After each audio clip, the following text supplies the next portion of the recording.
2ks squared is the lowest common denominator. Great work if you found it. If you're wondering why that's true, it's because these two numbers share a common factor of 2. Remember, these variables are the placeholders of numbers, so 2 times k would be a number, and 2 times s squared would really be a number as well. We don't know what k is, but it's the other factor for this denominator. And the same is true for s squared. It's the other factor for 2s squared. We multiply all these together to get 2k s squared.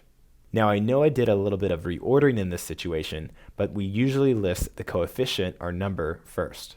Then we list the variables in alphabetical order.